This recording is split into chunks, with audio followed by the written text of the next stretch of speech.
सभी को नमस्कार। केंद्रीय विद्यालय और नवोदय विद्यालय में अभी भर्ती की परीक्षाएं आयोजित हुई है और उन भर्ती परीक्षाओं में साक्षात्कार होना है, डेमो होना है। उसी सीरीज में हमने काफी साक्षात्कार लिए हैं। आज हम आप सब लोगों के सामने एक और साक्षात्कार लेकर उपस्थित हुए हैं। हमारे साथ आज साक्षात्कार देने के लिए उपस्थित हैं श्री दीपक कुशवाहा सर। हमारे साथ पैनल में हैं विनोद कुमार सर, अरविंद सर, विजेता मैम, रश्मि मैम और अंकिता मैम। हमारे सारे ही पैनलिस्ट वेल क्वालिफाइड हैं और ऑलरेडी केंद्रीय विद्यालय या नवोदय विद्यालय में शिक्षक और शिक्षिकाएं हैं। मैं पहला सवाल मेरा होगा दीपक सर के लिए। सर, अपने विषय में जी थोड़ा सा आप बताएं। आप सभी को सुप्रभात। मेरा नाम दीपक कुशवाहा है और मैं कुशीनगर उत्तर प्रदेश से आता हूँ। मेरी प्रारंभिक शिक्षा कुशीनगर से यूपी बोर्ड से हुई है और उसके बाद मैंने उच्च शिक्षा के लिए दिल्ली विश्वविद्यालय आ गया। मैंने BA Hindi honours Hansraj college से किया है।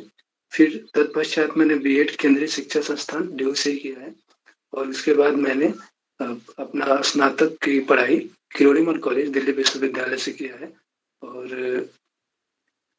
इसके अलावा जो मेरे आदर्श व्यक्तित्व हैं वो कबीरदास, एलन मस्क, महात्मा गांधी आदि हैं। और मुझे खाना बनाना और उपन्यास पढ़ना अच्छा लगता है। और ये भाग्य की बात, मेरे लिए सौभाग्य की बात है कि आज इंटरव्यू देने के लिए आप सभी के समक्ष उपस्थित हूँ। जी सर, बहुत बढ़िया सर। आप नवोदय विद्यालय में कार्य कर रहे हैं, हमने अभी जी जाना। तो नवोदय जी विद्यालय के बारे में संक्षिप्त थोड़ा सा बताइए। हालांकि आपका साक्षात्कार तो केवी का हो रहा है, लेकिन थोड़ा सा नवोदय जी। विद्यालय के बारे में बताइए। सर, एक चीज जोड़ना चाहूंगा जी कि मेरा 23 मार्च को पीजीटी नवोदय में है इंटरव्यू। और केवी पीजीटी का मेरा 142 क्वेश्चन सही है आंसर की से। तो दोनों कंबाइंड कोशिश कीजिए अभी कभी मेरा नवोदय वाला भी वो हो जाए और ये भी केवी के लिए भी हो जाए। जी सर, बहुत बढ़िया सर। तो आप नवोदय विद्यालय के बारे में सवाल फिर भी वही रहेगा कि नवोदय विद्यालय के बारे में, क्योंकि इतने दिन आपको जी काम करते हो और अभी आप वहाँ पे पीजीटी के लिए भी आपको जाना है। तो नवोदय विद्यालय के विषय में जी। थोड़ा सा। सर, नवोदय विद्यालय 1986 की नई शिक्षा नीति के तहत स्थापित हुई थी। और तत्कालीन प्रधानमंत्री श्री राजीव गांधी जी को लगा कि जो ग्रामीण मेधावी बच्चे हैं उनके लिए एक ऐसा शिक्षा संस्थान खोला जाए कि जिसमें उनका रहना, खाना-पीना सब कुछ निःशुल्क हो। तो उसी को ध्यान में रखते हुए उन्होंने नवोदय विद्यालय की स्थापना की थी। और पहला विद्यालय 1987 के आसपास हरियाणा में खुला था, झज्जर में। जी सर। जी, अभी आप केवीएस के लिए भी आना चाह रहे हैं, तो केवीएस के विषय में जी। संक्षिप्त सा बताएं। सर, केवी की स्थापना 1962 में की गई थी। और ये भी एक तरह से ऑटोनॉमस बॉडी है जैसे कि नवोदय विद्यालय है। और इसमें वरीयता उन बच्चों को दी जाती है जिनके गार्जियन, माता-पिता किसी केंद्रीय सेवा में संलिप्त हैं। जी सर, आपने बताया कि ऑटोनोमस बॉडी ये क्या होता है सर? सर, स्वायत्त संस्थान वो संस्थान होते हैं जो किसी भी मिनिस्ट्री के अंतर्गत हो सकते हैं, काम करते हैं। और जो सामान्य प्रक्रियाएं होती हैं, नियम होते हैं, वो बनाने का अधिकार उनको दिया जाता है। जी सर। सामान्यतः मतलब मिनिस्ट्री या सरकार इसमें हस्तक्षेप नहीं करती। आपका 1993 में आपका जन्म हुआ और अपने पाठ्यक्रम जी में, सर। पीजीटी के पाठ्यक्रम में, 11वीं 12वीं के पाठ्यक्रम में 1993 से संबंधित कोई महत्वपूर्ण क्वेश्चन बनता है, बता पाएंगे?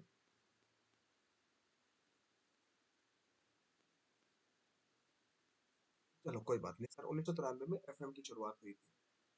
तो विनोद सर, विनोद सर। जी।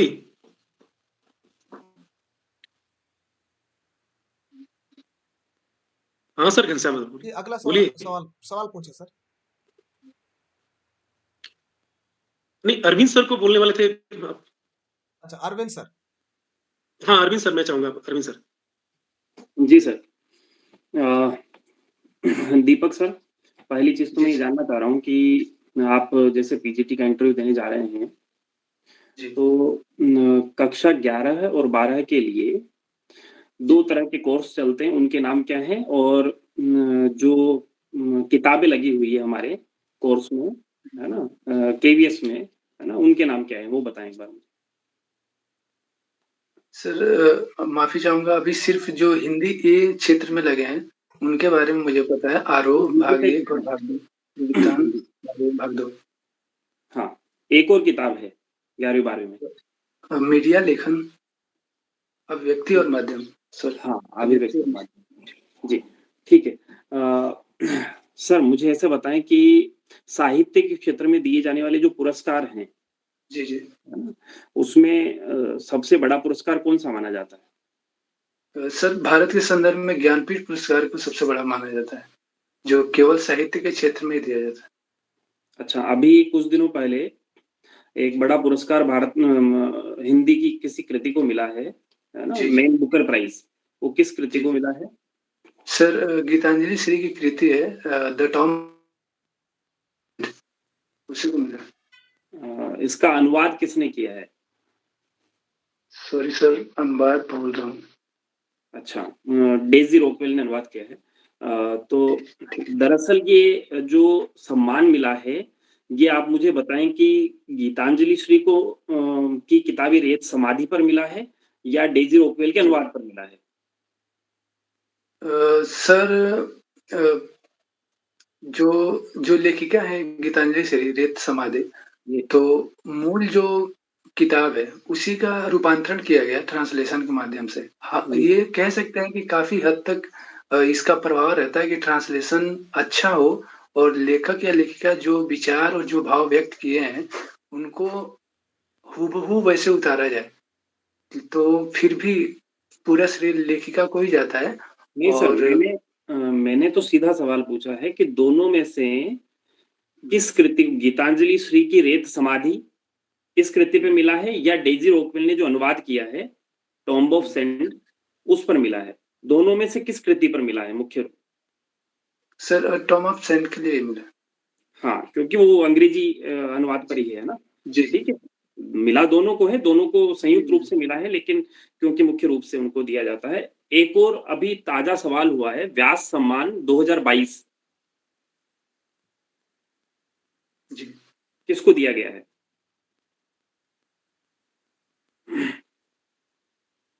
सॉरी सर, मैं पढ़ा था लेकिन रिकॉल नहीं कर पा रहा हूँ। कोई बात नहीं, व्यास सम्मान का लेटेस्ट जो भी आपको पता हो।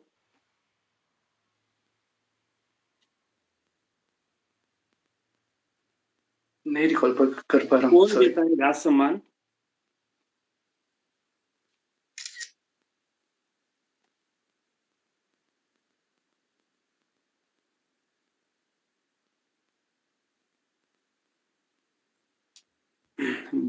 भारतीय साहित्य में ज्ञानपीठ के बाद दूसरा बड़ा पुरस्कार माना जाता है व्यास सम्मान, है ना? तो उसका जानकारी हो हमें तो अच्छी बात है। अ, इसके अलावा आप मुझे ये बताएँ कि आपको साहित्य की विधाओं में कौन-सी विधा सबसे ज़्यादा पसंद है? सर उपन्यास। उपन्यास, तो कौन-कौन से उपन्यास आपने पढ़े हैं? सर मैंने मैलांचल पढ़ा है, गोदान पढ़ा है, आपका बंटी पढ़ा है और कुछ मैंने शरत चंद्र की पढ़ा है, जैसे अच्छा, तो अंजो दीदी। गोदान और मेलांचल जी, दोनों ही जी, ग्रामीण पृष्ठभूमि के उपन्यास हैं। जी। दोनों में क्या अंतर है? मुख्य रूप से क्या अंतर करेंगे आप गोदान में और मेलांचल में? सर जब गोदान और मैलांचल का तुलनात्मक अध्ययन करें, तो उसमें ये दिखाई देता है कि जो मैलांचल है, उसमें क्षेत्रीयता बहुत ज़्यादा हावी है। क्षेत्रीय बोली, भाषा और पात्रों के नाम, पात्रों के द्वारा जो बातें कही जा रही हैं, उनमें भी क्षेत्रीयता स्पष्ट रूप से दिखाई देती है। जबकि प्रेमचंद का गोदान जब हम पढ़ते हैं, तो उसमें कोई राजस्थान का व्यक्ति पढ़े या हरियाणा का पढ़े, तो उसको ज़्यादा दिक्कत नहीं हुई समझने में। जबकि अगर कोई महिला अंचल बिहार या बिहार से बाहर का व्यक्ति पढ़े, तो हो सके समझने में ज़्यादा दिक्कत हो। तो कहने का अर्थ ये है कि जो महिला अंचल है, उसमें क्षेत्रीयता बहुत ज़्यादा हावी है। तो इसे किस श्रेणी का उपन्यास माना जाता है मेलांचल को? सर आंचलिक उपन्यास माना जाता है। जी। तो क्योंकि आपको उपन्यास पसंद है, मेलांचल की आपने बात की, तो फणीश्वर नाथ रेणु की कोई जी। कहानी हमारे एनसीईआरटी के सिलेबस में भी लगी हुई है। वो कौन-सी कहानी है? सर पहलवान की ढोलक। पहलवान की ढोलक। क्या है जी। पहलवान की ढोलक में बताएँ ज़रा? सर पहलवान की ढोलक जो कहानी है उसमें ये दिखाया है कि जब गाँव में प्लेग की बीमारी फैलती है, तो पहलवान का ढोलक जो है उसकी आवाज़ जो तान निकलती है, स्वर निकलती है, उससे गाँव के लोगों को एक ऊर्जा मिलती है। ऊर्जा सकारात्मक रूप से मिलती है कि पहलवान की ढोलक बज रही है, तो गाँव में लोग ज़िंदा हैं या लोग अब उस आवाज़ को सुनकर ये एहसास करते हैं कि चलो मतलब गाँव में लोग हैं और हमारे आस-पास सामान्य घटनाएँ घट रही हैं। अच्छा, अगर आपको संक्षेप में जी। पहलवान की ढोलक की कहानी के माध्यम से जो सवाल उठाए गए हैं, अगर जी। संक्षेप में आपको सवाल बताना हो, मुख्य रूप से कि क्या सवाल समाज से कर रहे हैं रेणु, हुँ, हुँ। पहलवान की ढोलक के माध्यम से, तो क्या बताएँगे आप? अगर मुख्य 3 बात अगर आपको बतानी हो, सर कहानी नहीं, कहानी के माध्यम से जो सवाल पूछ रहे हैं। जी। सर जो पहलवान की ढोलक है ये रचना है, उसमें एक तो पहले वो दिखाया है कि जो पहलवान है, पहले वो अपने आप को बेचारा साबित करता है कि मेरे में दमखम है क्योंकि जो पंजाब की टीम आई रहती है, तो उसकी प्रतिभा को कम आँका गया है। पहला ये, दूसरा जो प्रतिभा है जिस व्यक्ति के पास, उसके पास न ही अवसर है, न ही संसाधन है। तो पहलवान को वहाँ के जो राजा रहते हैं, उनका संरक्षण मिलता है। तो दो तीसरी बात उस बीमारी को लेकर के कि पहलवान के भीतर से जो पहलवान के कार्यों से जो ऊर्जा लोगों को मिलती है, सकारात्मक सोच, वो 3 सवाल उठाना चाहेंगे सर। सर एक महत्वपूर्ण छूट गया इसमें, लोक कला का पिछड़ते चले जाना, लोक कला जी, का परिदृश्य में गायब होते चले जाना ना, वो महत्वपूर्ण बात है ना? ठीक है, तो ठीक है सर, मेरे सवाल इतने ही थे। कोई अगर मेरी तरफ से बात कहना हो तो कह दूँ मैं? है ना? उसके बाद मुझे जी, शायद निकलना होगा अभी। जी, जी, बिल्कुल सर, बिल्कुल सर। जी। अभी हमारे यहाँ परसों कॉन्टेक्चुअल के इंटरव्यूज़ भी हुए हैं हमारे रीजन में, है ना? जी, सारी जगह शायद 9 तारीख को हुए होंगे, है हुँ, ना? तो उसमें भी मुझे केवी जेएनयू में अभी इंटरव्यू पैनल में था, है ना? तो वहाँ जी, का मैं आपको अनुभव बता देता हूँ, जी, है ना? वहाँ का किस तरह का अनुभव रहा कि बहुत कम विद्यार्थी ऐसे हैं जो बेसिक्स क्लियर करके आ रहे हैं, है ना? इंटरव्यू आपसे डीप नहीं पूछता है ना? जी, साक्षात्कार में, वो ये चाहता है कि आपको बेसिक्स सब पता हो कि हिंदी साहित्य का इतिहास कहाँ से कहाँ तक जा रहा है, मुख्य बातें क्या है और आपकी एनसीईआरटी की किताबें जो है जी, वो मुख्य तौर पे आपको पता हो। 1 सेकंड सर कुछ इश्यू आ गया है। जी, जी,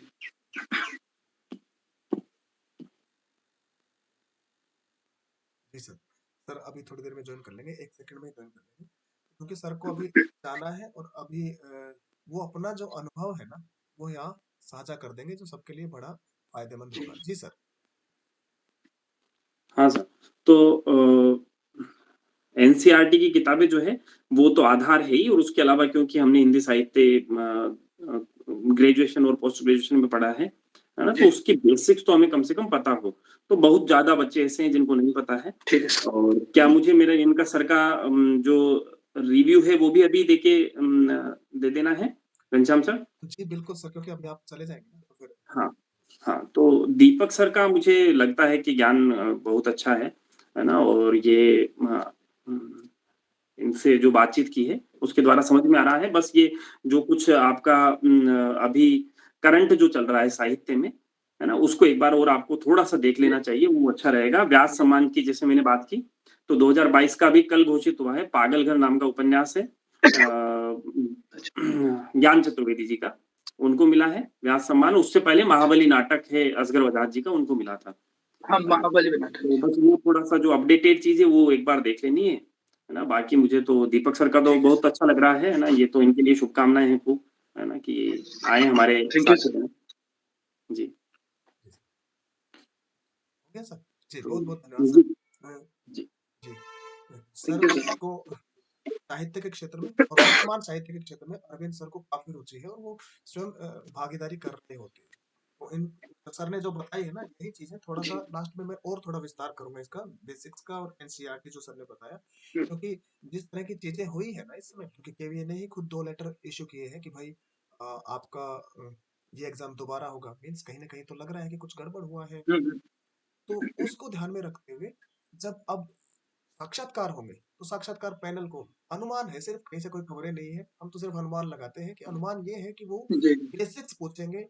और बेसिक्स माने कभी भी साक्षात्कार में आपको चेक किया जाता था, अब तक हम यही कहा करते थे कि साक्षात्कार में आप कैसे जवाब दे रहे हैं, क्या मतलब आपका नॉलेज की बजाय तो बाकी सारी चीजें चेक की जाती नहीं। लेकिन अभी बदल कर आएगा, जैसे सर बता रहे हैं ना वैसे ही आपको बेसिक्स पता हो, सिलेबस पता हो, क्योंकि चीजें कुछ ऐसी हो चुकी है और लोगों को उन्हीं चीजों का पता नहीं है, और नंबर अगर उनके ठीक ठाक कुछ आ रहे हैं तो इन चीजों का सभी को ध्यान रखना है। अगला सर विनोद सर, आप तैयार हैं क्या? सर बहुत बहुत धन्यवाद सर। ठीक है, धन्यवाद सर। हाँ, घनश्याम सर। जी सर, जी विनोद सर। हाँ, मैं एक बात कहना चाहता हूँ। अरविंद सर ने जो पूछा बहुत अच्छा पूछा, और सर ने दीपक सर ने अच्छा जवाब दिया। लेकिन मैं ये कहना चाहता हूँ कि अ, जैसे मतलब पूछना जहां से स्टार्ट करते हैं इंटरव्यू में, साक्षात्कार में, जैसे देखिए खासकर जो है कि वो सब्जेक्ट से ही, विषय से ही पूछना स्टार्ट करते हैं, ठीक है ना। तो विषय से मतलब पूरा एक तरह से कह रहे हैं कि उन्होंने सही से मतलब इनका पूछा नहीं गया। दूसरी बात यह है कि मैं दीपक सर का मतलब इनका पूरा हाव भाव ऑब्जर्व कर रहा हूँ, ये भी काफी मायने रखता है, जी सर। ठीक है ना। तो मैं लास्ट में ही पूछूंगा, और अभी आप और जो मैम लोग हैं वो पूछें। मैं इनका हाव भाव काफी ये भी बहुत मायने रखता है, क्योंकि इंटरव्यू पैनल में 5-6 लोग 7 लोग होते हैं, तो वो तमाम प्रकार की चीजों को मतलब नोटिस करते हैं, सिर्फ नॉलेज को ही नहीं, जी सर बहुत ठीक है। बढ़िया, यही मेरा इस बार विचार था कि लेकिन कल जिस तरह भाई एक आध लोग ही अभी तैयार हो पाए तो बहुत सारी चीजें तो मैं बता ही नहीं पाया। जैसे एक तो 2-3 या 4-5 सवाल ही पूछने हैं, दूसरा हाव भाव के लिए ही मैंने एक सर से या किन्हीं मैम से बात बिल्कुल, देखिए बहुत मैं कम कह रहा हूं जैसे कि एक तो इनका हाव भाव कैसा है, और फिर इनका प्रेजेंटेशन कैसा आ रहा है, कैसी भाषा का इस्तेमाल कर रहे हैं। जैसे कि मैंने इनको देखा अभी सर, तो ये बार बार जो है कि आई कांटेक्ट मतलब सामने नहीं देख रहे हैं, थोड़ा ऊपर बार बार देख रहे हैं। जी मैं सर। बाद में चीजें बताऊंगा इनको कि क्या क्या चीजें हैं सर, हैं। तो ये चीजें मैं बारीकी से नोटिस कर रहा हूँ, ठीक है सर। बाकी बहुत सर, बढ़िया। बाकी आप पूछिए जी और मैम को विजेता आप मैम, प्रेफर करिए। विजेता मैम। जी दीपक सर, जी आप ये बताइए, आपने अपने आदर्श के रूप में अभी बताया जैसे कि गांधी जी और कबीरदास जी और एलन मस्क। तो जी एलन मस्क आपने अपने आदर्श के रूप में क्यों माने हैं? ऐसा उनसे आपने क्या सीखा जो आपके लिए प्रेरणा स्रोत रहे? मैम, जो एलन मस्क का जो दृष्टिकोण है मानवता को लेकर के, जी। और वैसा ही दृष्टिकोण महात्मा गांधी और कबीरदास में भी दिखता था। जैसे कि क्या वो आज दृष्टिकोण? के दृष्टिकोण ये है कि मानवता को बचाने के लिए जो प्रयास कर रहे हैं, चाहे हम्म, आर्टिफिशियल इंटेलिजेंस हो या हम्म, मंगल ग्रह पे नई बस्ती बसाने की बात हो, या कार्बन जो उत्सर्जन होता है उसको हम्म, कम करने के लिए नए नए टेक्नोलॉजी जैसे इलेक्ट्रिक बेस्ड कारें बनाना, या हाइड्रोजन बेस्ड फ्यूल का के बारे में विचार रखना और उस पे काम चालू करना, ये सब ठीक लगती है। इसलिए वो मेरे आइडियल आइडियल व्यक्तियों में से एक है। जी। आपने कहा आपको भोजन पकाना बहुत पसंद है, जी तो आप सबसे अच्छा कौन सा व्यंजन बना लेते हैं? मैम, मटर पनीर। और अगर इससे कहें कि मटर से कुछ अलग बनाइए और पनीर से कुछ अलग, तो कुछ कभी हाँ ऐसा कोई और नया व्यंजन? हाँ हाँ, बना सकते हैं। सब मतलब लगभग सारी सब्जियां बना लेते हैं, लेकिन आपने पूछा था कि जो स्पेशल है तो मटर पनीर ज्यादा जी, शायद मैं अच्छे बहुत से बना बढ़िया। लेता हूँ। जी हुँ, बहुत अच्छा। आप मुझे अपने स्नातक के विषयों के नाम बताएँगे? जी मैम, मेरे जो स्नातक के विषय थे वो एक था साहित्य आलोचना, दूसरा था रीति का, एक पेपर का नाम था नाटक, एक था मीडिया बीए लेखन, सर, एक था स्नातक बीए, बीए के? हाँ हाँ, स्नातक का ही बता रहा हूँ जी। वो 3 साल में अलग अलग पेपर रहता है ना ड्यू में, अच्छा, अच्छा। तो वो वैसे था जी। एक था भाषा और संस्कृति, हुँ, और एक था मेरा environmental issue in medieval India. अच्छा। और एक था ये जो इंग्लिश आपने क्वालिफाइड। जो एनवायरमेंटल इशू बोला वो हिंदी का ही भाग था या ये सबके लिए होता है कॉमन? नहीं, जैसे मेरे लिए ऑप्शन ये था, या तो मैं पर्यावरणीय समस्या इन मध्य का ऐसे ये पढूं, या मैं इकोनॉमिक्स पढ़ सकता था। तो मैंने तो पर्यावरण वाला इकोनॉमिक्स चुना। जी। पर्यावरण और वाला क्यों? मीडियम भी। हाँ, सॉरी मैम। पर्यावरण वाला क्यों चुना? इकोनॉमिक्स तो अर्थशास्त्र तो बहुत अच्छा था। मैम, मैंने पर्यावरण का इसलिए चुना क्योंकि मैं क्लास 12 तक मैं साइंस का स्टूडेंट था। तो पर्यावरण के बारे में एक मोटी-मोटी अवधारणाएँ मेरे भीतर थी, बनी हुई थी। तो मैंने सोचा कि ये जो मैं पहले का पढ़ा हुआ हूँ साइंस में, विज्ञान में, वो मुझे काम आ जाएगा। तो मतलब इसलिए मैं। विज्ञान से आपका जो प्रेम है, स्नेह है, वो अभी भी बरकरार है। चलिए, तो कभी-कभी जी। अरेंजमेंट में अगर साइंस की क्लास आपको मिलेगी तो मुझे उम्मीद है आप बच्चों को बहुत अच्छे से हमारा जो है वो कालांश होगा वो सदुपयोग करेंगे बच्चों के लिए उसका, है ना? अच्छा। बहुत जी। बढ़िया। ये बताइए यमक और अलंकार तो आपको रुचि है अलंकारों में? जी, है। बच्चे कई बार पढ़ाने पर भी जैसे हम उन्हें भले ही कितनी भी अच्छे तरीके से यमक और श्लेष जो है समझा दें पर बहुत कंफ्यूज होते हैं दोनों ही अलंकारों को जब इकट्ठे उनके उदाहरण आ जाएं तो वो जी, उसमें असमंजस में ही रहते हैं कि यमक कौन सा है और श्लेष कौन सा है। हम तो समझ जाते हैं। तो बच्चों के जी, स्तर तक पहुंचते हुए कि वे असमंजस में ना रहें, दोनों उदाहरण देखें और देखते ही बता दें ये यमक का है, ये श्लेष का है। इसके लिए जी। कोई उपाय है आपके पास? मैम, अगर आईसीटी क्लास होगा वहाँ पे, तो हाँ। बच्चों को वीडियो या फ़ोटो दिखा कर के टीचिंग मतलब जो टूल्स होते हैं, उनका प्रयोग करते हुए समझाने की कोशिश करूँगा। और जो मुख्य बातें हैं, जैसे कनक कनकते सोगुन मादकता अधिका वाली, कहीं भी सामान्यतः ये उदाहरण दिया जाता है। हुँ। तो इन उदाहरणों को मतलब उनके जो अर्थ हैं, उनको लिख के बताते हुए समझाने की कोशिश करूँगा। कि बच्चों, हुँ, इसमें और इसमें तो जो थोड़ी-सी बारीकी का अंतर है, हुँ, उसको ध्यान में रखते हुए सीखो हुँ। आगे बढ़ो। तो ये तो सभी प्रयोग करते हैं। मैं बता रही हूँ ना आपको हम सभी बहुत सारे पैंतरे अपनाते हैं, फिर भी परीक्षा के समय में कॉपी जब हम चेक करते हैं तो देखते हैं यमक जी, का तो श्लेष लगा दिया है और श्लेष का यमक। तो कोई बात नहीं, इसका अगर आपको जब कभी मिले तो मुझे बता दीजिए। अच्छा, हाँ, ठीक है। नए युवा साहित्यकारों में आपने हाल ही में किसी को पढ़ा है? नए जो युवा साहित्यकार हैं, मैंने इनमें ये जो नीलोत्पल मिरिडाल हैं, इनकी 2 उपन्यास पढ़ा हूँ मैं, हुँ, ओघड़ और द डार्क हॉर्स। जी। और एक मैंने पढ़ा था कभी गाँव कभी कॉलेज करके, कोई जैन टाइटल करके थे। अभी हाल ही में 2-3 महीना पहले पढ़ा था मैं उनकी बुक। जी। नाम उपन्यास नवीन अच्छी विधा है और इसको पढ़ने के लिए समय भी अधिक चाहिए। आपने बताया आप नवोदय विद्यालय में भी कार्यरत हैं। आप जी। इतना समय निकाल पाते हैं? मैम, जब भी समय मिलता है तो समय निकालना पड़ता है, मिलता तो नहीं है, सही बात है। तो हुँ, जब भी समय मैं निकालता हूँ तो कोशिश करता हूँ लेके पढूँ।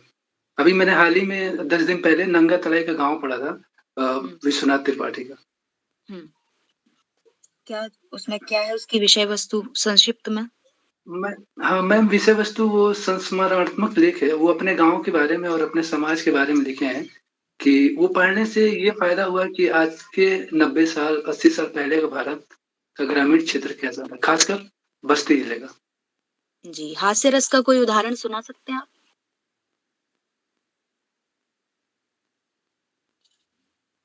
साहित्यिक। रस, छंद, अलंकार व्याकरण में है, इसमें से मैं अलंकार पूछ चुकी। रस जी, जानते हैं रसों के बारे में? जी। तो हास्य रस का कोई भी उदाहरण आप बता दीजिए, कोई भी।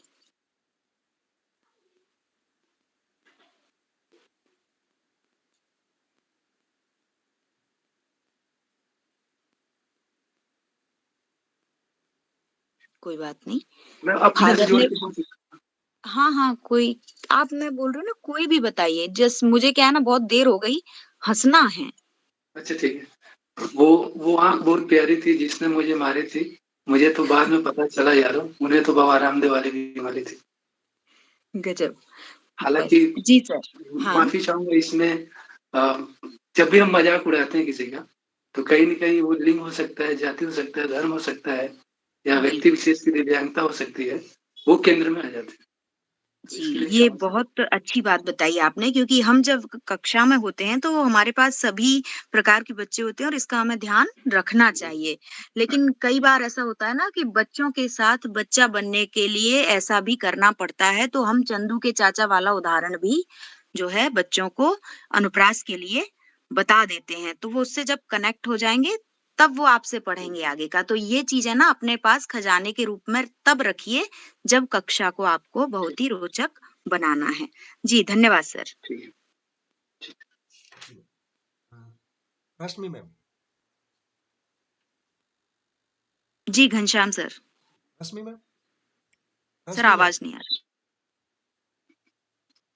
जी सर, धन्यवाद सर। धन्यवाद विजेता मैम। जी मेरी मैम। आवाज़ आ रही है सब जी मैम, आप सब लोग जी, तक?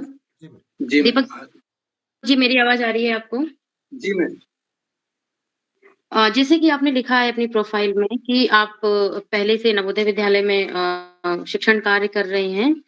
तो जी। सबसे पहले मैं ये जानने के लिए उत्सुक हूँ कि आपकी शिक्षण शैली क्या है? आप किस तरह से बच्चों को पढ़ाते हैं? सबकी एक शिक्षण शैली होती है, सब एक अलग से एक बच्चों से कनेक्ट करने के लिए एक शैली अपनाते हैं। आपकी शिक्षण शैली क्या है? मैम या तो जो कक्षा में शिक्षा जाकर शैली सबसे पहले जी, क्या जी। करते हैं? सबसे पहले जब मैं क्लास में जब भी जाता हूँ, तो पहले जो भी अभिवादन वगैरह होता है, मैं कोशिश करता हूँ अपने तरफ से पहले बोलूँ। फिर बच्चों का हाल-चाल पूछता हूँ, बच्चों सब ठीक-ठाक? पढ़ाई-लिखाई चल रही है? फिर उसके बाद क्या पढ़ना था और उनके पूर्व ज्ञान से ही जोड़ते हुए कोशिश करता हूँ कहानी के माध्यम से जो भी पाठ होता है, कहानी के माध्यम से पढ़ाऊँ। स्टोरी टेलिंग शैली में। अ, जी। कभी-कभी देखिए हम भी शिक्षक हैं, हमारे पास भी और ज़िम्मेदारियाँ होती हैं सामाजिक, पारिवारिक। तो कभी-कभी हमें लगता है कि ठीक है, आज क्लास में पढ़ाने के अलावा कुछ और काम करते हैं। कभी-कभी हमें ऐसी ज़रूरत भी महसूस होती है। कक्षा में भी बच्चे कभी-कभी उनका बहुत हेक्टिक डे हो जाता है, आपका 6th पीरियड है, जी, 7th पीरियड है, बच्चे कहते हैं जी। सर 5-6 फिर 6th पीरियड हमने दोनों लगातार पढ़ा है सर, बहुत सर ज़्यादा पढ़ा रहे थे। उस समय आप बच्चों को कैसे एंटरटेन करेंगे? या उस समय आप बच्चों को कैसे एंटरटेन करते हैं? मैम हम लोगों के पास सैमसंग स्मार्ट क्लास है, तो जब भी बच्चे ऐसा बोलते हैं कि सर आज पढ़ने का मन नहीं कर रहा है, तो कोई ज़रूरी नहीं है कि मैं अगर हिंदी का शिक्षक हूँ, तो सिर्फ़ सिलेबस के बारे में ही पढ़ाऊँ। जैसे मैं कई बार क्लास 8 में या 10 में प्रेमचंद की अन्य कहानियाँ जो नहीं लगी हुई हैं, उनको मैं स्मार्ट क्लास में ले जाके दिखाता हूँ और बताता हूँ। तो देखा हूँ बच्चे बहुत रुचिपूर्वक देखते हैं। तो कई बार मुझे ऐसा एहसास होता है कि ये इनके सिलेबस में है, तो इसलिए ये इनको थोड़ा उबाऊ लगता है। और जब उससे बिना सिलेबस के हट के जिसमें ये कहता हूँ इसमें परीक्षा में तो नहीं आएगा, सिर्फ़ ज्ञान के लिए या कुछ चीज़ें सीखने को मिल सकती हैं, इसके लिए पढ़ना है। तो देखता हूँ बच्चे कई बार रुचि दिखाते हैं। जी, बहुत बढ़िया सर। लेकिन अगर आप बताइए अगर हम ठीक है, दीपक जी अगर मान लीजिए स्मार्ट क्लास भी नहीं ले जा सकते, फिर आप बच्चों को कैसे बाँध के रखेंगे उस समय? कक्षा में कि आस-पास की कक्षाएँ भी बाधित ना हो और हमारा भी काम हो जाए। स्मार्ट क्लास आप नहीं ले जा सकते, उस समय आप क्या करेंगे? मैम इसके लिए मैं ये कर सकता हूँ कि क्लास को 2 ग्रुप में बाँट लूँ और कोई कहानी सुनाने के लिए बोल दूँ। मैं खुद ही प्रश्न उत्तर पूछ लूँ, चुटकुले पूछ लूँ, करंट अफेयर्स बेस्ड सवाल पूछ लूँ या बच्चों की रुचि से ही पूछ लूँ कि तुम ही लोग बताओ कि ऐसे-ऐसे कर देते हैं, बाँट लेते हैं क्लास को, ग्रुप में विभाजित कर देते हैं और सवाल-जवाब करते हैं। देखते हैं कि कौन उनके इंटरेस्ट से भी जुड़ा हो सकता है कि किसको क्रिकेट के प्लेयर्स का नाम याद है या कुछ भी ऐसा, जिससे मतलब उनकी रुचि रहे और जी, सर। अगल-बगल डिस्टर्ब ना हो। ठीक है सर, ओके। कभी-कभी हमें लगता है कि कक्षा में हम अपने विद्यार्थियों के बारे में जानें और खासकर उस समय जब हम किसी कक्षा के क्लास टीचर होते हैं, तो आप अपने विद्यार्थियों के बारे में क्या-क्या जानकारी प्राप्त रखने की इच्छा रखते हैं? मैम मतलब हमारे नवोदय विद्यालय में ऐसा सिस्टम है कि जिस क्लास के हम क्लास टीचर हैं प्लस हाउस मास्टर होते हैं या हाउस मिस्ट्रेस होते हैं। तो लगभग जितने बच्चे हैं उनका पारिवारिक पृष्ठभूमि उनको कोई बीमारी है नहीं है, उनकी रुचि अरुचि, और वो रेगुलर क्लास ले रहे हैं और पूरी क्लास अटेंड करते हैं कि नहीं करते हैं, और यहाँ सुबह से लेके शाम तक की गतिविधियाँ होती हैं, तो उन सब में हमारे बच्चे आए हैं या नहीं आए हैं, एक्टिव हैं कि नहीं है। तो लगभग ओवरऑल जो सेकंड रोल होता है माता-पिता का, एक तो जन्म लेने वाले और दूसरा पालन-पोषण करने वाले। तो नवोदय में जो दूसरा संबंध है, लगभग सभी शिक्षक-शिक्षिकाओं का होता है। ओवरऑल जानकारी रखनी पड़ती है और रखते भी हैं और रखनी पड़ती भी है। जी, ठीक है सर। जी। मेरा अगला सवाल आपसे ये है कि आपको जैसे उपन्यास पढ़ना बहुत पसंद है, जैसा कि आपने जी। बताया। मैं आपसे पूछना चाहती हूँ कि पहला उपन्यास कौन-सा था और कब लिखा गया था? किसके द्वारा लिखा गया था? मैम, हिंदी साहित्य में पहला उपन्यास परीक्षा गुरु को माना जाता है, जबकि कई इस पे मतलब डिबेट है। कुछ लोग श्रद्धाराम फिल्लौरी की मानते हैं, भाग्यवती, लेकिन अधिकांश आलोचकों ने परीक्षा गुरु को ही माना है। और ये मतलब मैं गेस करना चाहूँगा, एग्ज़ैक्ट डेट याद नहीं है, 1882 के आस-पास लिखा गया। जी, बहुत बढ़िया सर। जब हम टीचिंग कार्य करते हैं, टीचिंग जॉब में जब हम होते हैं, उस समय मेरा ये क्वेश्चन बहुत ज़्यादा मतलब मैं जानना चाहती हूँ सबसे हुँ। कि हमारे इस फील्ड में सबसे निराशाजनक बात क्या होती है? अगर आपको ऐसा लगता है कि अध्यापन कार्य में या ये शिक्षण क्षेत्र में भी कोई एक निराशाजनक बात है, वो क्या है? आपके हिसाब से, सबके हिसाब से अलग-अलग हो सकती है। मैं आपके हिसाब से जानना चाहती हूँ। एक शिक्षक के लिए सबसे निराशा बात मुझे बतानी है, ये आप पूछना चाह रही हैं?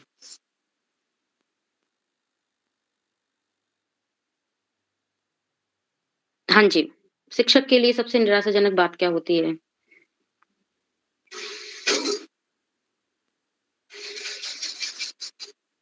तो मैम मतलब मैं पूरे ओवरऑल अगर व्यू में बात करूँ, तो जैसे मान मतलब लीजिए किस चीज़ को शिक्षक। देख के हम डिसअपॉइंट फ़ील करते हैं अपने आप को?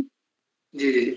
मैम जैसे मान लीजिए मैं रेगुलर क्लास लूँ, बच्चों को पढ़ाऊँ, सब पे मेरा अ, ध्यान भी रहे, मैं टेस्ट ले रहा हूँ और बच्चों को पढ़ा रहा हूँ, सिखा रहा हूँ, और जब बच्चे वैसा रिज़ल्ट ना दे पाएँ, तो उस समय भी दुःख लगता है, या बच्चों के व्यवहार में परिवर्तन ना दिखाई दे, जैसा कि हम उम्मीद करते हैं जब हम पढ़ाते हैं और 2 साल, 3 साल, 4 साल किसी बच्चे से जुड़े रहते हैं, तो हम भी बहुत ज़्यादा एक्सपेक्टेशन करते हैं कि हमारे बच्चों में इन अगर ये बुराइयाँ हैं, तो ये इनमें सुधार हो। सिर्फ़ पढ़ाई-लिखाई से ही नहीं, उनके बिहेवियर से, उनके बातचीत करने के आदतों से, या दूसरों से कैसे वो अपने आप दूसरों के सामने कैसे वो अपने आप को रखते हैं, इन सारी चीज़ों को जब देखते हैं कि जैसा हमें उम्मीद था या जैसा ये कर सकता था, कर सकती थी, वैसा नहीं कर पा रहा है, कर पा रही है, तो वहाँ भी निराशा होती है।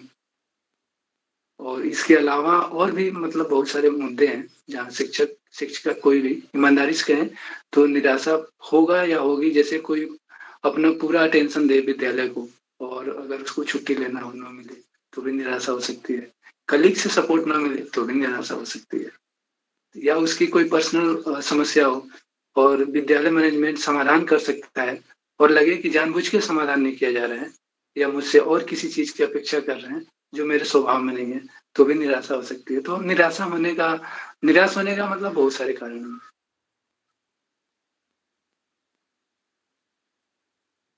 जी, ठीक है सर, बहुत बढ़िया। घनश्याम सर, जी मैम, अंकिता मैम। मेरे 4 सवाल ही पूछने थे अभी के लिए। नेक्स्ट राउंड में मैं प्रश्न रखती हूँ। जी मैम, जी। अंकिता मैम। जी, धन्यवाद रश्मि मैम, धन्यवाद घनश्याम सर। दीपक जी, आप मुझे सुन पा रहे हैं? जी मैम। जी सर।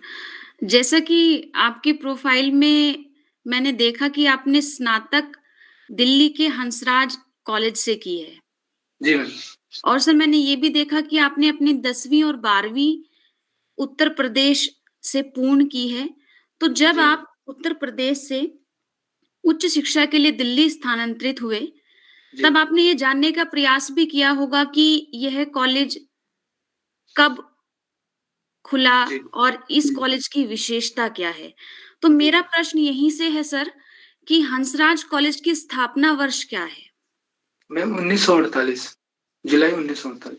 जी, बहुत अच्छे। सर आप बता सकते हैं कि दिल्ली में कहाँ पर ये है कॉलेज सबसे पहले खोला गया था? मैम मलकागंज। हाँ सर, एक्चुअली मलकागंज में ये अपने वर्तमान भवन में अभी स्थापित है और 1948 में ये पहाड़गंज में चित्रगुप्त रोड पर खोला गया था। सॉरी, नहीं पता था। हाँ, ठीक है, बहुत अच्छे दीपक जी। अच्छा दीपक जी, आप मुझे ये बताने का प्रयास करेंगे कि जैसा आपने अपने प्रोफाइल में लिखा है कि कबीर आपके आदर्श हैं। जी। सर आप मुझे बताएँगे कबीर किस भाषा का शब्द है?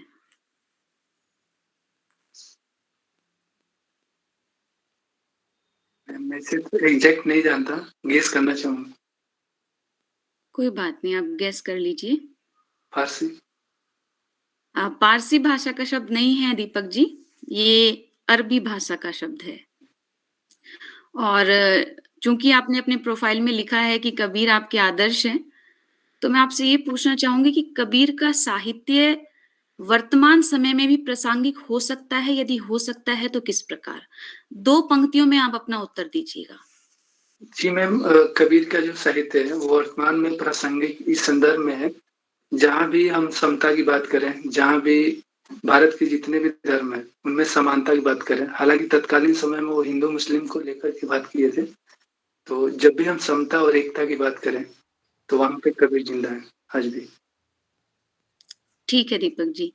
अब मेरा अगला प्रश्न है आपसे, आपने बीएड के समय में बहुत सारे मनोवैज्ञानिकों के विषय में भी पढ़ा होगा। जी तो मैम। दीपक जी आप बताने का प्रयास करेंगे कि किस मनोवैज्ञानिक के अनुसार नैतिकता जन्मजात नहीं होती है अपितु समाज से प्राप्त होती है?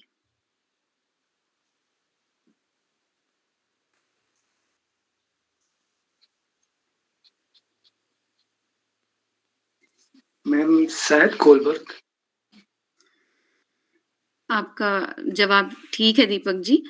और मेरा अगला प्रश्न आपके कॉलेज से ही जुड़ा हुआ है। जी। चूँकि आपने विज्ञान की पढ़ाई को छोड़कर हिंदी की तरफ आप उन्मुख हुए और आपने हंसराज कॉलेज से हिंदी ऑनर्स किया। जी। सर मैं आपसे जानना चाहूँगी कि आपको वहाँ पर हिंदी भाषा को लेने के लिए क्या चीज़ ऐसी थी जिससे आपको प्रेरणा मिली? मैम जब मैं वहाँ दिल्ली गया था पढ़ने, तो जी। मैं ये सोच के गया था कि मैं साइंस ही लूँगा, जी। विज्ञान विषय से मैं पढ़ाई करूँगा, ज़ूलॉजी से। लेकिन वहाँ जाने पे पता चला कि कट ऑफ बहुत ज़्यादा है जी। और उसमें मेरा जो कट ऑफ था वो बैठ नहीं पा रहा था, तो मेरे अंक कम थे। तो फिर और ये भी था उस समय तत्कालीन समय में कि मुझे यूपीएससी क्लियर करना है और उस समय यूपीएससी में 2 सब्जेक्ट होते थे ऑप्शनल के रूप में। तो मुझे लगा कि मतलब अगर मैं हंसराज में मेरा हिंदी ऑनर्स में आ रहा था, केएमसी में भी आ रहा था, तो लेकिन मैंने हंसराज को लिया, वहाँ पे एक मेरे रिश्तेदार थे, वो वहीं से पढ़े हुए थे।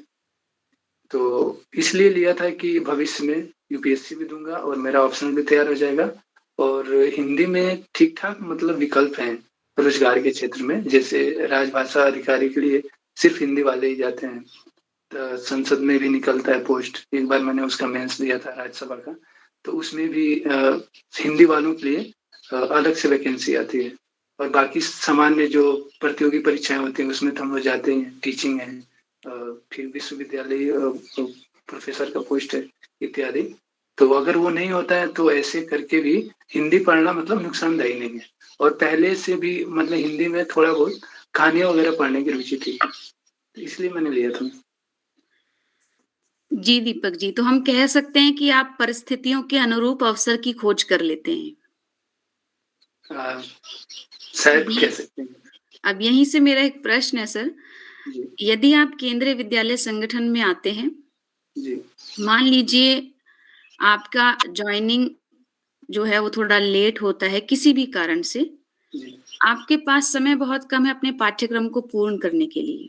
जी। आपके ऊपर दबाव है पाठ्यक्रम को पूर्ण भी कराना है। साथ ही चूँकि आप नए हैं, तो आपको बहुत सारे कौशल भी सिखाने हैं। मान लीजिए आपका कहीं पर जो है, आपको कहीं ड्यूटी पर भेज दिया जाता है और आपका पाठ्यक्रम भी अभी अपूर्ण है। तो ऐसी स्थिति में आप क्या करेंगे? मैम पहले मैं मैनेजमेंट से बात करना चाहूँगा। बताना चाहूँगा कि चूँकि कई बार ऐसा होता है कि मेरा पाठ्यक्रम अधूरा है, सिर्फ़ मुझे पता है, मैनेजमेंट को नहीं पता है। तो वहाँ पे मैं अपनी बात रखूँगा कि मेरा जो कोर्स है, वो अभी कंप्लीट नहीं है। तो क्या ये जो ओडी मुझे भेजा जा रहा है, या तो किसी और को दिया जाए, या अगर मैं ओडी जाता हूँ तो मुझे एक्स्ट्रा क्लास लेने की अनुमति दी जाए, ताकि बच्चों को बुलाकर उनका कोर्स कंप्लीट कराया जाए। जी, बहुत अच्छे। दीपक जी, एक अंतिम प्रश्न है मेरा। विद्यालय में यदि पाठ्यक्रम के अतिरिक्त हम पाठ्येतर शिक्षा को भी जोड़ते हैं, जैसे हम पर्यावरण शिक्षा बच्चों को दे सकते हैं, तो पर्यावरण शिक्षा देने के पीछे हमारा उद्देश्य क्या होना चाहिए और लाभ क्या होंगे उसके? मैम पर्यावरण का जो शिक्षा है, वो हम सब जुड़े हुए हैं। सिर्फ़ अगर इसको विषय में बाँट के देखेंगे, तो ऐसा लग सकता है कि पर्यावरण से मुझे कुछ लेना-देना नहीं है। लेकिन जब पर्यावरण का विस्तृत रूप हम देखेंगे, तो हम सब पर्यावरण के अंतर्गत ही रहते हैं, और हर कोई चाहता है कि साफ़ पानी मिले, साफ़ हवा मिले, साफ़ वायु रहे, इत्यादि। तो एक तो पर्यावरण का जो महत्व है, उसको बच्चों को बताएँगे, और दैनिक उदाहरण देते हुए शिक्षा देना चाहेंगे। जी, धन्यवाद। घनश्याम सर? जी मैम। सर आप नवोदय आपको कैसा लगा? सर नवोदय अच्छा है, अच्छा लगा। थोड़ा-सा विस्तार से ना, नवोदय की खूबियाँ, कम से कम 5-10 खूबियाँ हैं। ठीक है सर, नवोदय की जो खूबियाँ हैं, बहुत संक्षिप्त में बताना चाहूँगा। जैसे यहाँ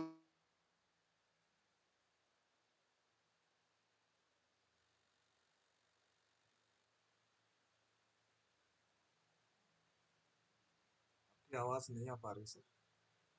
दूसरा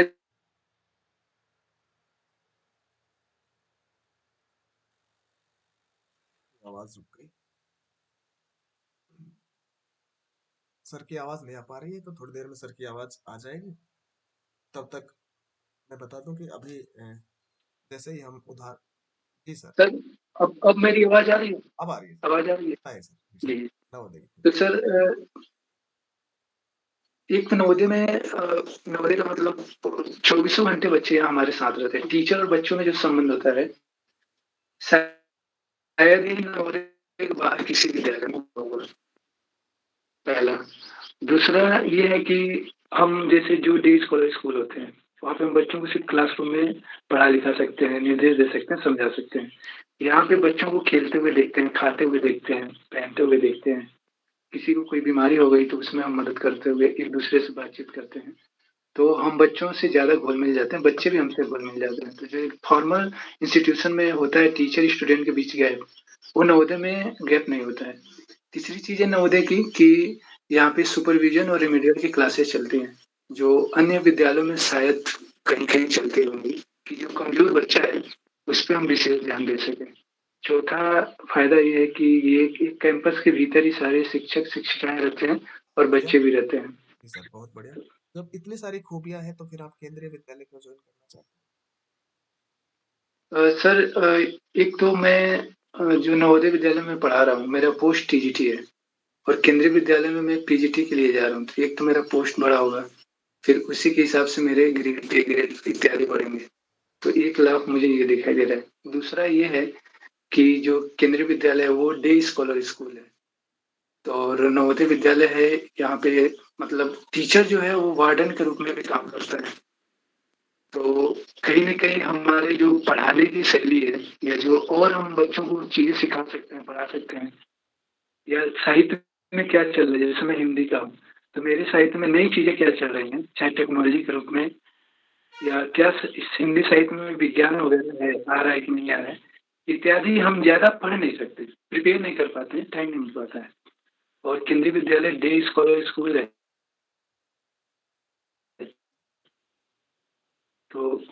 हमें मिला, मैं अपने को और अपने कौशलों को और अधिक बढ़ा सकता हूँ। ऑल इंडिया रेडियो की स्थापना कब हुई?